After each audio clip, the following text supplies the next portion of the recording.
Assalamualaikum warahmatullahi wabarakatuh. Perkenalkan, nama saya Vina Oktaviana, NIM 0606 1382 1260 70. Saya dari kelas Palembang. Baiklah, kali ini saya akan membahas tentang materi HAM atau yang sering disebut dengan hak asasi manusia. Yang pertama, pengertian hak asasi manusia atau HAM. Hak asasi manusia atau HAM ialah hak-hak yang sudah ada atau melekat pada tiap-tiap manusia, dan tanpa mempunyai hak-hak itu, tiap-tiap manusia itu tidak dapat hidup selayaknya manusia. Hak ini didapatkan sejak lahir ke dunia. Menurut Undang-Undang Nomor 39 Tahun 1999 tentang hak asasi manusia, yang dimaksud dengan hak asasi manusia adalah seperangkat hak yang melekat pada hakikat dan keberadaan manusia sebagai makhluk Tuhan yang Maha Esa dan merupakan anugerahnya yang wajib dihormati, dijunjung tinggi, dan dilindungi oleh negara, hukum, pemerintah, dan setiap orang. 2. Ruang lingkup HAM. Terdapat 3 ruang lingkup dalam HAM. Yang pertama adalah hak pribadi, yang kedua adalah hak milik pribadi dan kelompok sosial, yang ketiga adalah kebebasan sipil dan politik untuk dapat ikut serta dalam pemerintahan, serta hak-hak yang berkenaan dengan masalah ekonomi dan sosial. 3. Hak asasi manusia atau HAM pada tataran global. A. HAM menurut konsep negara-negara barat. Pertama, ingin meninggalkan konsep negara yang mutlak. Kedua, ingin mendirikan federasi rakyat yang bebas. Ketiga, filosofi dasar atau hak asasi tertanam pada diri individu manusia. Yang keempat, hak asasi lebih dulu ada daripada tatanan negara. HAM menurut konsep sosialis.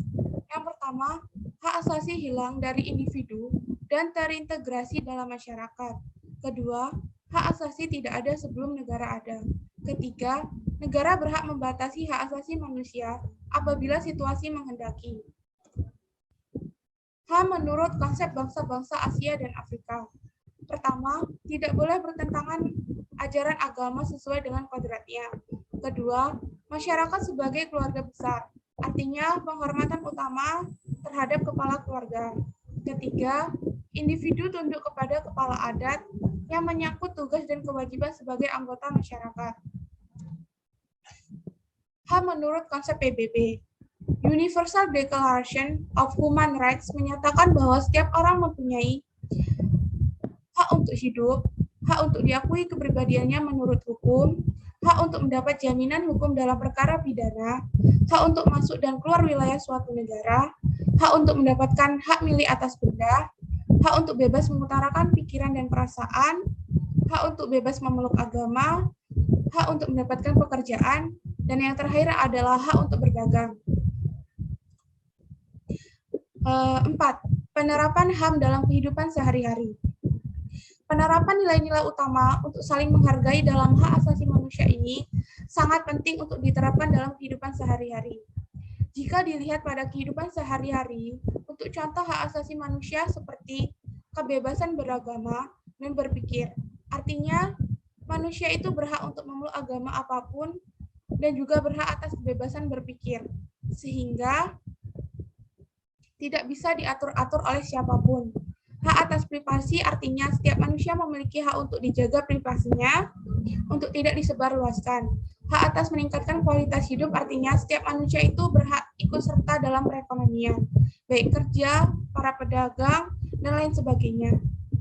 Sangat perlu diperhatikan dan diterapkan bahwa setiap individu dan makhluk hidup memiliki hak untuk bebas, hak untuk hidup, dan hak untuk memiliki tanpa adanya paksaan dari orang lain, melainkan murni karena keinginannya diri sendiri, sehingga penerapan HAM berlangsung dengan baik. 4. Pengertian rule of law. Rule of law ialah suatu legalisme yang mengandung gagasan bahwa keadilan dapat dilayani melalui pembuatan sistem peraturan dan prosedur yang bersifat objektif, tidak memihak, tidak profesional, dan otonom. Satjipto Raharjo menyebutkan, rule of law berarti salah satu bentuk lembaga sosial yang di dalamnya terdapat struktur sosial tersendiri dan dapat digunakan untuk memperakar budaya sendiri. Dalam hal ini, Rule of law berarti bisa berkembang atau bahkan tumbuh selama ratusan tahun yang sejalan dengan pertumbuhan masyarakat Eropa. Dengan demikian bisa memperkuat adanya sosial dan budaya Eropa yang bukan suatu instansi netral. 5. Prinsip-prinsip rule of law. 1. Supremasi hukum. 2. Prinsip kesetaraan di depan hukum. 3. Prinsip hak individu. 4. Akuntabilitas. 5. Hanya hukum. 6. Pemerintahan terbuka. Dan yang terakhir adalah keadilan penyelesaian. Baiklah, sekian presentasi dari saya mengenai materi HAM. Saya ucapkan terima kasih. Saya akhiri. Wassalamualaikum warahmatullahi wabarakatuh.